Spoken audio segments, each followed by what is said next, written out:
I mean, this is a very interesting development. If the U.S. were to set up some kind of consulate in Western Sahara, it would be the first country in the world to recognize Morocco's occupation of Western Sahara. Interestingly, the former National Security Advisor, John Bolton, was very much against the U.S. doing this, in support of the Sahrawis.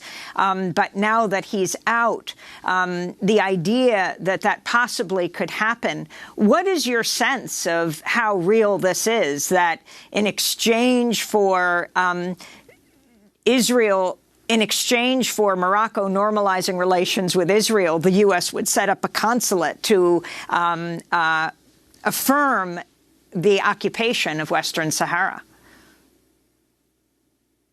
I mean, Moroccan relations with Israel are very normalized. We have commercially relations with Israel, and a lot of culture and exchange with this country.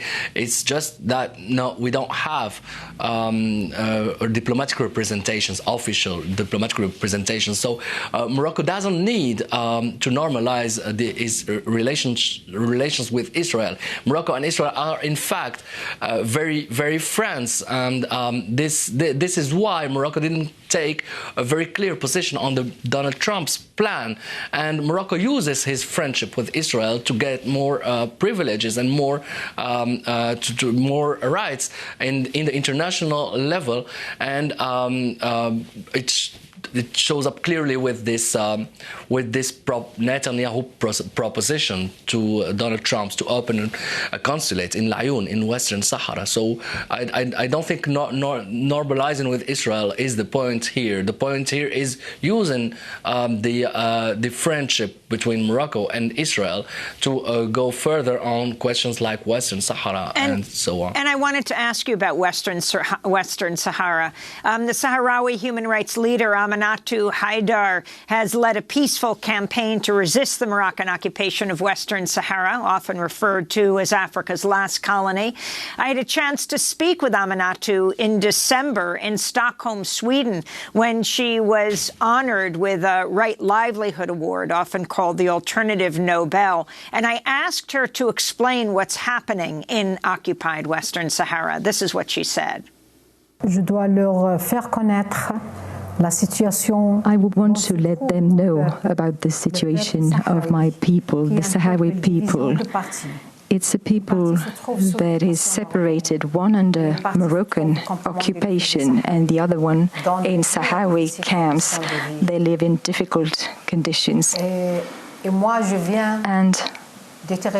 I come from the occupied territory under Moroccan occupation.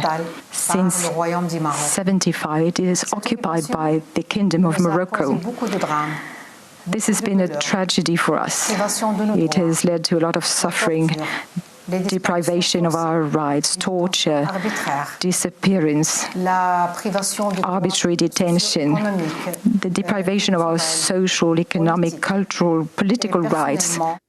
So, Omar Radi, I wanted to ask you if you could talk about how Western Sahara, Morocco's occupation of Western Sahara, is seen in the rest of Morocco. I think Moroccans in their daily life don't talk a lot about Western Sahara. It's not a big concern for Moroccans. There are a lot of other problems, human rights problems, social and economic problems, and also there's something that makes them don't like this topic.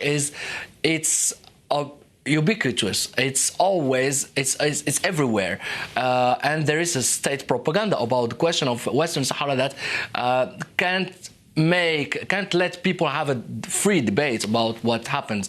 It's very rare where we have people ordinary people talking about Western Sahara, but either in Western Sahara and in Morocco, people suffer from the same things, from the same economic predation, from the same human rights, crackdown on human rights, etc.